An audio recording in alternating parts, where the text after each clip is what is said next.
Class, our topic for today is Code of Ethics, and ito yung magiging outline ng discussion natin. Now, as Certified Public Accountants or CPAs, kayong lahat magiging CPAs kayo soon, we serve the public. As auditors, we provide an opinion on the fairness of the financial statements of the client for the benefit of the users. And yung users na yun, basically, yun yung public. And para makapag-serve tayo ng maayos sa public, we have to adhere to strict requirements and standards. Kaya class, ang dami natin fina-follow.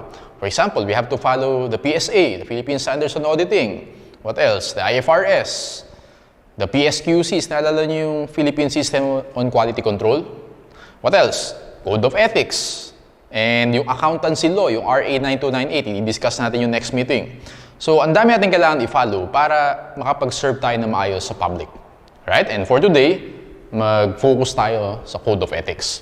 Now, Code of Ethics is based on the revised International Code of Ethics for professional accountants. Okay, so as you notice, revised, ibig sabihin class, actually fairly recent lang yung revision niya, last April 2018. Okay, ni-revise yan. Revised International Code of Ethics for Professional Accountants. This was developed by the International Ethics Standards Board for Accountants, also called the IESBA. Okay? International Ethics Standards Board for Accountants. And as you notice, international, ibig sabihin class, the Code of Ethics applies to all CPAs around the world. Okay? And since international siya, dapat may mag-implement locally. Locally, ang nag-i-implement dyan class is the Board of Accountancy. Implemented by BOA. Okay? Now, make sure na basahin nyo muna yung Code of Ethics. Actually, nag-post ako ng link sa Facebook group natin. So, search mo lang sa Facebook group natin, Code of Ethics, and then download mo and basahin mo up to page 26. Ganun lang. Actually, mahaba yung Code of Ethics. Pero the rest of the readings, i-explain ko na lang. Okay? So, read only up to page 26. Okay, so if you look at the Code of Ethics, yung structure nun divided into 4 parts. Part 1 is about compliance with the code, fundamental principles, and conceptual framework. Yung part 2 naman, CPAs in business. Part 3 is CPAs in public practice. Alright? And then yung part 4 divided into 2 parts yan. Independence for audit and review, and then independence for other assurance engagement. So isa-isay natin class. Doon muna tayo sa compliance with the code. Actually, maikli lang yan, isang page lang yata yan. Pero ang nakalagay doon, the distinguishing mark of the CPA profession is its acceptance of the responsibility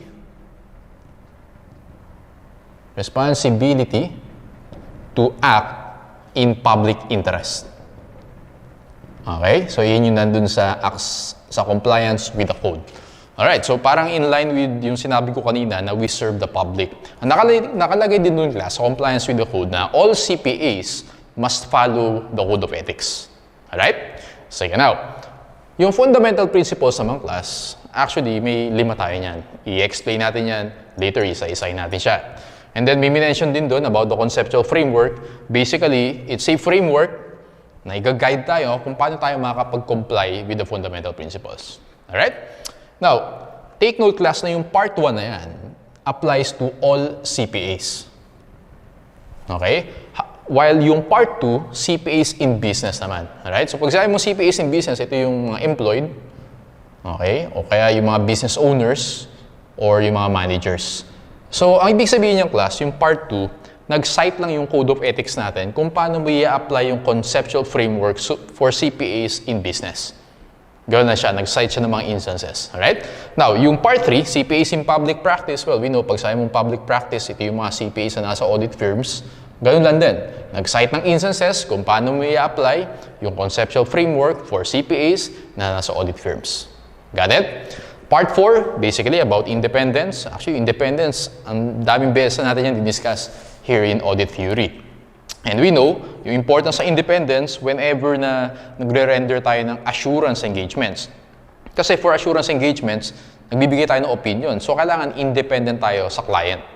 Okay? Pero pag non-assurance engagements naman, okay lang kahit hindi tayo independent. So, like what I said dati, na yung independence, unique characteristics ng auditors yan. Kasi, unlike other professions, for example, doctor, hindi niya na kailangan malaman kung independent siya sa patient or hindi. Unlike tayo, as auditors, alamin pa natin, independent ba tayo kay client or hindi. Alright? So, yun yung unique characteristic natin. Anyway, so yun yung overview class, yung parts 1, 2, and 3, and 4, sa Code of Ethics. Punta naman tayo sa details. Okay, let's start with the fundamental principles. Very important. Ganito diskarte natin class. For each of these, i-define muna natin, mga keywords lang kung paano siya dinefine sa Code of Ethics, and then magbibigay ako sa inyo ng examples para mas ma-appreciate nyo. Okay ba yan? Sige. Let's start with number 1. First fundamental principle is integrity. Integrity, it means being straightforward and honest in all professional and business relationships. Integrity also means fair dealing and truthfulness. Okay, so yun yung definition sa Code of Ethics. Straightforward and honest, fair dealing, and truthfulness. So maganda example nito class is by providing correct opinion. Okay, so for example, si client natin, nakakita tayo ng misstatements, no? Material yung misstatements natin. So ngayon, ayaw i-correct ni client yung financial statements. So maapektuhan yun ng opinion natin. Pwedeng ibigay natin is qualified or adverse. Okay? Huwag tayo magbibigay ng unqualified. So dapat, laging yung correct opinion yung ibibigay natin. Okay? For example, may scope limitation. Ayaw magbigay ni client ng supporting documents. So, bigyan natin siya ng either qualified or disclaimer. Huwag mo bibigyan ng unqualified kasi hindi naman niya deserve yun. Okay? By doing that, ine-exercise natin or pinapakita natin yung integrity. Okay? Again, integrity, straightforward and honest, fair dealing, and truthfulness. Another example, let's say may potential client lumapit sa atin. Nagpapatulong mag-prepare ng income tax returns. So okay lang, since experts kayo sa tax, kayang-kaya. Kaya lang, ang sabi ni client, ang gusto niya, i-understate yung gross income, i-overstate yung deductions para mababa yung tax na babayaran. So basically, nagpapatulong siya kung paano mag-tax evasion. Okay? So syempre, kailangan may integrity tayo. So pag ganun, i-reject natin si client. Alright? So again, that's an example of integrity. Sige. Next is objectivity. Objectivity, as defined in the code, ibig sabihin nito class, fair, intellectually honest, and free from conflict of interest. Okay? Free of conflict of interest. Okay, so yun yung definition of objectivity. Okay, so first example natin, let's say, si client na natin siya for 5 years. Okay, so tagal natin siyang client. Recurring client siya, 5 years. Ngayon, since lagi siya yung na-handle natin, baka ma-compromise yung objectivity natin. Baka hindi tayo maging skeptic. Baka mas maging lenient na tayo kay client. So dapat hindi. Dapat kahit paulit-ulit natin siyang client, every time, every audit, kailangan mag-exercise tayo ng professional skepticism, i-evaluate natin yung evidence objectively. Alright? Next is, ano pa? For example, class, yung client natin, okay, may family member tayo doon. Let's say yung tatay natin, siya pala yung CFO ng client. Okay, so pag ganun, baka hindi tayo makapag-act objectively. Okay, so ang gagawin doon, in practice, dapat, syempre, magpa-assign ka sa ibang engagement. Okay, kasi masasacrifice doon yung pagiging objective mo. So again, by being objective, it means fair, intellectually honest, and free of conflicts of interest. Yung example ko kanina, yung tatay mo, CFO ni client, may conflict of interest doon. Tama? So dapat pasahin ka sa ibang engagement. Okay, so let's go to number 3, professional competence and due care. Ito define natin siya. When you say professional competence, it means attain and maintain professional knowledge. Okay? Attain and maintain professional knowledge. Pag sinabi mo namang due care, it means act diligently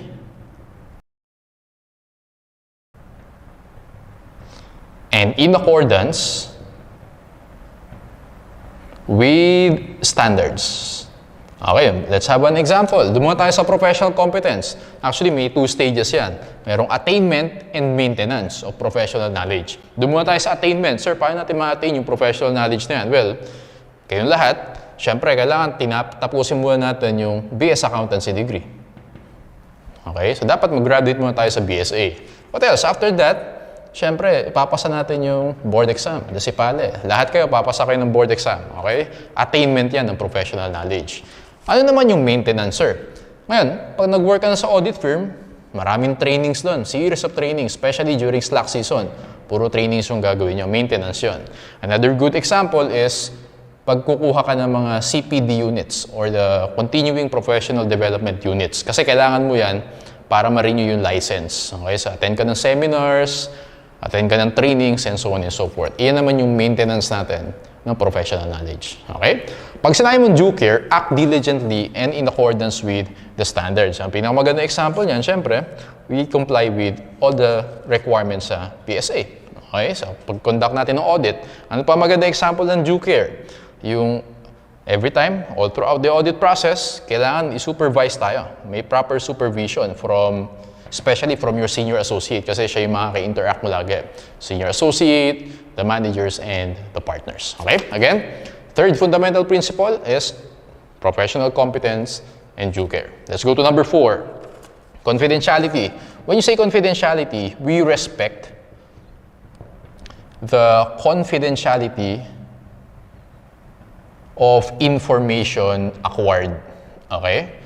Kasi class, all throughout the audit, syempre, marami tayong malalaman about the client. Okay? Possible na may mga inside information dyan. Alright? Mga inside information na hindi pa available sa public. For example, yung client natin is publicly listed. No? Ngayon, may na-acquire ka ng inside information, uy, magaganda pala yung plans ni client. No? Pero hindi pa pinapublicize. Ngayon, bawal mong gawin is bumili ka ng shares ni client. Bawal yun kasi may inside information ka. Tama? Violation yun ng confidentiality. Okay? In fact, yung sa audit, no, pag nag-audit na kayo, very strict yan. Kasi minsan kahit yung hindi mo pwedeng sabihin kung sino yung client mo. Okay? For example, outside the audit firm, tanungin sa'yo sino yung ino-audit mo, hindi mo pwedeng sabihin yun. Actually, minsan, kahit nasa loob ng audit firm. Okay? Pag nga may mga friends ka sa, let's say, SGV, bawal mo sabihin sa kanila kung sino yung client mo. Ganun ka-strict yung confidentiality pagdating sa audit practice. Okay? And syempre, may mga exceptions yan. For example, class, legally required tayo na i-disclose yung information about the client. Okay? Let's say, under litigation si client. O, pwede yun. Or let's say, may consent si client. Ayun, pwede nating i-disclose. Pero in general rule, bawal kasi confidential yan. Lahat ng information na makukuha natin kay client. Especially mga sa working papers. Di ba sa working papers kasi document natin lahat eh. Ayun, bawal mo ipagkalat yun. Okay? Dapat sa loob lang ng audit firm yun. Okay, ano pa yung application ng confidentiality? Naalala nyo, class, yung discussion natin dun sa preliminary engagement activities. Pag lumipat si client from one audit firm to another, di ba meron kang predecessor auditor, may successor auditor. Pag si successor auditor ka, gusto mo malaman, bakit lumipat si client? Okay? Bakit siya nag-change ng audit firm? Ngayon, bago mo tanungin to, kailangan mo ng consent ni client. Kailangan i-allow ka muna niya. Okay? So that's also an example of confidentiality. Last one is professional behavior. Okay? Dinefine naman to in the Code of Ethics as to comply with relevant laws and regulations. What else? To avoid misconduct. Avoid misconduct that might, sulat niyo muna, that might discredit the profession. Okay, so ulitin natin. When you say professional behavior, it means to comply with relevant laws and regulations. Ano ba yung relevant sa atin as CPAs? Well, obviously, yung Code of Ethics, relevant sa atin yan. Ano pa? Yung accountancy law, yung i-discuss natin next meeting. Example yun ng relevant laws and regulations. To avoid misconduct that might discredit the profession. Ano yung mga example niyan? Mga exaggerated claims. Okay, for example, ine-exaggerate ng audit firm yung experiences ng partners nila. Okay, yung qualifications, bawal yun. Actually, bawal din mag-advertise. So, if titignan nyo class, yung mga websites, yung mga audit firms na yan, yung mga Facebook pages na yan, more of informative lang yung pinopost nila. Okay, for example, okay, ito yung about us, ito yung mga partners namin, and then ito yung mga services na ino-offer namin. Bawal yung form of advertising. Yung sabihin mo, oh, kami pinakamagaling sa industry, or mas magaling kami sa ganyang audit firm. Bawal yun. Okay, bawal yung form of advertisement.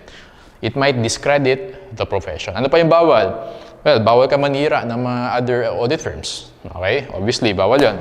And, ayun, ganun lang siya. Ang tawag natin dyan, professional behavior to comply with relevant laws and regulations to avoid misconduct that might discredit the profession. Okay? So, ideally, dapat makapag-comply tayo sa 5 fundamental principles na yan. Kaya lang, class, may mga challenges, no, sa actual practice na baka hindi tayo makapag-comply dyan because of what we call threats. Okay? Threats to compliance with the fundamental principles. Now, isa-isahin natin yan. And parang dito, may 5 kang fundamental principles. We also have 5 threats. Isa-isahin natin, i-define muna natin, and then magbibigay ako sa inyo ng examples. Okay? Sige. Let's start with number 1, self-interest threat. Ang ibig sabihin nito, class, whenever merong financial or other interest, okay, na maka-influence, okay, will influence the CPA's judgment or behavior. Influence judgment or behavior. Okay? Judgment or behavior. So, dati muna. Okay, so, ulitin ko, when you say self-interest, so focus kayo dun sa financial. Usually, financial yan. Or other interests that might influence the judgment or the behavior of the CPA. I'll give you examples. Let's say, class, potential employment. Sabihin sa'yo ni client, oy, sige, next year, lipat ka sa amin. Pipiratahin ka namin. So, from audit firm, gusto kang i-employ ni client. Okay? Possible yan. Actually, madalas mangyari yan. No? Pinipirata ni client. Ngayon, example ng self-interest yun. Kasi, for example, ako yung auditor. Alam ko na i-employ ako ni client in the future. Baka maging lenient ako pag nagpe-perform ako ng procedures. Okay? Baka, ngayon, yun yung example nun. Baka maging lenient ka. So, dapat hindi. Dapat maging, pag ganun, dapat siyempre, kailangan exercise pa rin natin yung professional skepticism natin. Okay? Anyway, so that's an example. Potential employment. What else? Gifts. Okay? Significant gifts. For example, from time to time, binibigyan ka ng gifts ni client. Ayun, baka maapektuhan yung pag-perform natin ng procedures. Okay? Pwede ba, sir, mag-receive ng gifts from the client? Actually, ang rule dyan, class, bawal. Except, insignificant gifts. Okay? For example, nakapansin niyo yan. Nasa audit firm kayo, pag Christmas season, December, ang daming gifts dun sa lobby ng mga audit firms. Ayun, galing sa clients yun. Pag ganun, okay lang. Okay? Pero yung from time to time, bibigyan ka ng gifts out of nowhere, yung bawal yun. Kasi self-interest threat yun. Alright? So, ayan. And ano pa? For example, class, dependent on fees. For example, si audit firm, ang criteria lang niya, pag mag-accept siya ng client, kung kaya magbayad ni client. Okay? Self-interest threat yun. Kasi financial interest yun. Okay? So ngayon, wala nang pakialam sa integrity ni client. Basta kaya niya magbayad, accept natin. Self-interest threat. Got it? Okay, so yun yung examples natin ng self-interest threat. Financial or other interest will influence the judgment or behavior of the CPA. Let's go to the second one. Self-review threat. Ibig sabihin nito, class, the CPA, sulat nyo muna, will not appropriately evaluate the results of a previous judgment made. Okay, so that muna, when you say self-review threat, it means the CPA will not appropriately evaluate the results of a previous judgment made. Ito maganda example niya, class. Let's say, nag-perform ka ng valuation of derivatives. Okay? So, this client, let's say, nag-enter siya ng mga derivative contracts. Kunwari, forwards, o kaya naman options. Kaya lang si client, hindi niya alam kung paano mag-value nun. Okay? So, ikaw, as auditor, ikaw nag-value. Okay? Tinulungan mag-value si client. Ang problema na nung class, sino mag-o-audit ng ginawa mo? Okay? Self-review yun. Kasi, basically, ikaw nag-value, ikaw din mag-o-audit ng valuation mo. That's an example of self-review threat. Kaya self-review, nire-review mo yung sarili mong gawa, basically. Okay? What else? Preparation of FS. Preparation of FS. Okay? Let's say si client, maliit na client lang siya. Wala siyang knowledge kung paano gumawa ng financial statements. Well, ideally kasi, alam natin, si management, yung may responsibility sa FS, bibigyan kanya ng unaudited FS. What if si client, wala siyang capability na gumawa ng FS? Paano gagawin mo? So as auditor, pag ang ginawa mo, ikaw nag-prepare ng FS ni client, ikaw din yung nag-audit. At ibig sabihin, nire-review mo yung sarili mong gawa. That's an example of self-review threat. Gets? Okay. Ano pa example natin? Let's go to number 3, advocacy threat. Sulat nyo muna to. CPA will provide, CPA will promote a client's position or opinion. Okay? So, for example, okay, promote a client's position or opinion. For example, classic client under litigation siya. Okay? May kaso siya. Si auditor, okay, bawal siya mag-act in behalf of the client. Okay? So, acting in behalf of the client, bawal yun. Okay ko dito, acting in behalf of the client. Again, kailangan kasi maging independent tayo. Alright? So, bawal yan. Ulitin ko, acting in behalf of the client. Let's say si client is under litigation siya, meron siyang kaso, ayun, bawal natin gawin yun. Another example, promoting shares ni client. Okay? Let's say si client, mag-IPO siya, initial public offering. Ngayon, bawal ka mag-promote ng shares ni client. Sabihan mo sa mga kilala mo, oy, bilhin nyo yung shares ni client. Tataas yung stock price yan pag nag-IPO. Bawal yun. Okay? Ang tawag doon is advocacy threat. Bawal mo i-advocate si client. Bakit? Kasi syempre dapat independent ka sa kanya. Masa-sacrifice yung objectivity pag ganun. Tama? So, ayan. Let's go to familiarity. Familiarity threat, ito naman class yung CPA will be too sympathetic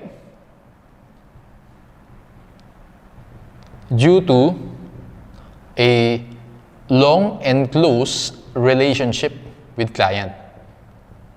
Okay? Close relationship with client. For example, si client. Again, si client na natin siya for 5 years. Alright? So, paulit-ulit, lagi siya. May familiarity threat yun. Nagiging familiar ka na kay client, baka masyado ka na nagtitiwala sa evidence na binibigay sa'yo. For example, dito class, yung best example dito, yung Wirecard. Diba, sa Ernst & Young, ino-audit si Wirecard for 10 years. Yan, nagiging sympathetic na or masyado nang nagtitiwala si Ernst & Young. May nangyari doon, if you remember, hindi na niya kinonfirm yung bank balance. I think 1 or 2 billion USD hindi kinonfirm, okay, from bank. Dahil because of familiarity threat. Okay? Nako-compromise yung objectivity. Ayun. Ito yung nako-compromise yan. And ano pa? So parang kayo na example ko sa objectivity. Familiarity threat, let's say, meron kang close family member na part ni client. Okay? Nandun si client. Ayun. Baka may familiarity threat din doon. So, ayun. Example siya ng, kaya ko dito, close family member. Alright, and last one class is intimidation threat. So, sulat niyo muna, the CPA will be deterred from acting objectively because of actual or perceived threats. Okay, sulat niyo muna, and then I'll give some examples. Pag sinabi mong intimidation threat, the CPA will be deterred from acting objectively. So, mga sacrifice daw yung objectivity because of actual or perceived threats. Anong magandang example niyan? Let's say, sinabi sa'yo ni client, change of audit firm. Okay? Pag sinabi ni client sa'yo, o sige, pag hindi mo kami binigyan ng unqualified opinion, dilipat kami ng audit firm next time, ha? Ayun. Change of audit firm, meron sa'yong threat. Okay? Nalilipat sila. Okay? Intimidation threat yan. So, baka ma-force ka na magbigay ng unqualified opinion para lang ma-retain si client. Okay? Ano pa? Let's say, nag-accept ka ng gifts, significant gifts. May client, kasi partner, nag-accept ka. Sabi ni client, after that, ipapublicize namin na nag-accept ka ng gifts sa amin, pag hindi ka nabigay ng unqualified opinion. Alright? So, that's an example of intimidation threat. Okay? So, ayan. Basically, class, ulitin natin kung ano yung relevance yan. Kailangan mag-comply tayo sa fundamental principles, pero ito yung possible challenges na may encounter mo sa public practice para hindi ka makapag-comply with the fundamental principles. Now, yung Code of Ethics, meron siyang pinopose na framework kung paano natin i-address yung threats na yan. How do we deal with these threats? Ang tawag natin doon, conceptual framework. Okay? Ganito lang siya. Yung conceptual framework, again, paano tayo mag-deal or paano natin i-address yung threats na yan. 3 steps yan. 3-step framework. Step 1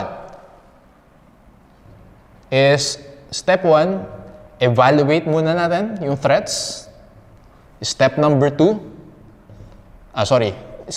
muna is identify the threats, kung present or hindi. Step number 2, evaluate natin if acceptable or not. And step number 3, we address the threats. Okay? So again, identify, evaluate, and address the threats to the fundamental principles. Okay? So ito yung tinatawag natin na conceptual framework. Ulitin ko, identify, tignan natin kung merong present na threat sa engagement. Number 2, evaluate kung acceptable or hindi. Right? Kung hindi acceptable, i-address natin. Paano natin i-address? Pwede nating i-eliminate or i-reduce yung threats to an acceptable level by applying safeguards. Okay, actually, pag binasa mo yung Code of Ethics, maraming safeguards dyan. Alright? Ngayon, pag walang safeguards na available, tandaan mo to, yung last resort natin, i-reject natin yung engagement. Last resort na yan. Ulitin natin, identify, evaluate, address. Paano mo i-address? Eliminate natin yung threats or i-reduce natin sa acceptable level by applying safeguards. Okay? Pag walang safeguards na available para ma-reduce yung threat, ang last resort mo, i-reject natin si client. Got it? Yun yung sinasabi dun sa conceptual framework. Ngayon, magbigay tayo ng examples. 4 na scenarios. Okay? Basically, pag samasamahin natin yung mga inaral natin, fundamental principles, threats, and conceptual framework. Let's have 4 scenarios para mas ma-appreciate natin, class. Scenario number 1 is, let's say meron tayong close family relationship. Close family relationship. For example, class, si associate, ikaw, pag nag-work sa audit firm, associate ka. Ngayon, yung tatay mo, okay, CFO pala. Yung father mo, kay client, CFO ni client. Let's say si SGV ka, okay, sa SGV, and then ang client natin is, let's say si Ayala Land.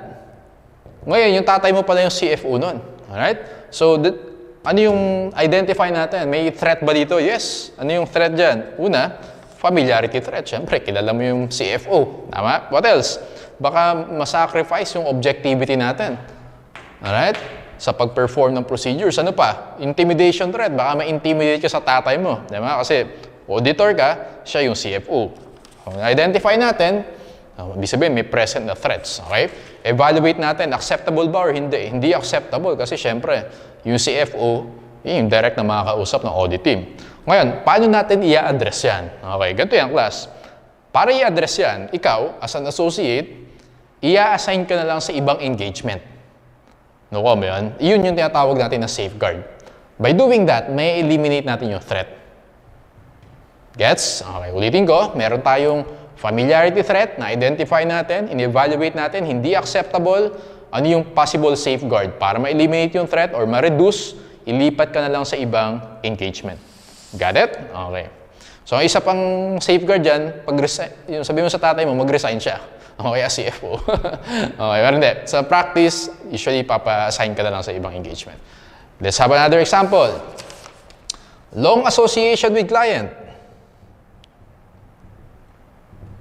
Si client, 5 years na nating hinahawakan. Okay, so SGB, let's say, ang SIPAL, yung client niya, ino-audit niya SIPAL for 5 years. Long association. Okay, ano yung mga threat dyan? Familiarity threat.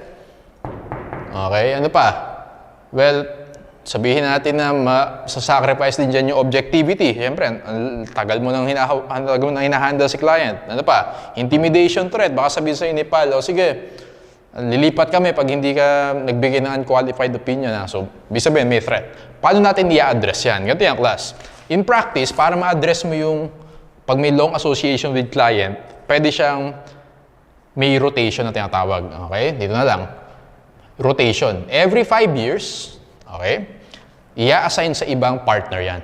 Ibang partner hindi ibang audit firm. Every 5 years, yung client, sa 6th year niya, sa ibang partner na siya i-assign. Ang tawag doon, cooling off period. Cool off muna kayo. Okay? Baka mo sobra na eh. So, cool off muna. Every 5 years yan. Rotation. Another example class ng safeguard. Ito, safeguard yan ha. Yung cooling off period na 5 years. Another example is yung EQCR. Okay? Engagement Quality Control Review. Yung partner, i-audit siya na ibang partner. Alright? So again, yung dalawa na yan, yan yung 2 possible safeguards kapag meron kang long association with client. Okay? So lahat yung class, makikita nyo yan sa Code of Ethics, pero ina-highlight ko lang yung mga important, ayan, yung mga important scenarios. Let's go to scenario number 3. For example naman class, si client has no valuation knowledge. Okay? Valuation knowledge. Ulitin natin yung kayo na example. Merong derivative si client. Okay? May option contract siya. Kaya lang, wala naman siyang alam kung paano i-value yun. Ano ulit yung class? Meron tayong self-review threat. Tama? Self-review yan. Ngayon, paano natin i-address yan? Ano yung mga possible na safeguards? Ganito yung ginagawa in practice. Usually, nag-i-engage ng third-party experts. Okay?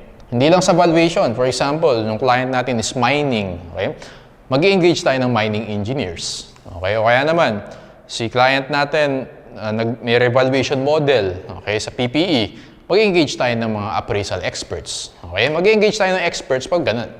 And ang isa pang maganda class is, ang isa pang safeguard dito is by engaging yung other departments within the audit firm.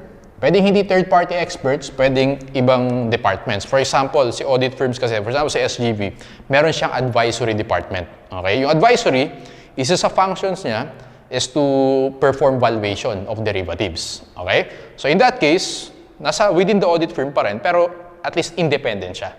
Okay? Yun yung possible safeguards natin. Ulitin ko, pag walang valuation knowledge si client, masasacrifice, baka yung may self-review threat, okay? Objectivity, masasacrifice. So in that case, pwede tayong mag-engage ng third-party experts or pwede tayong mag-engage ng other departments within the firm. Okay?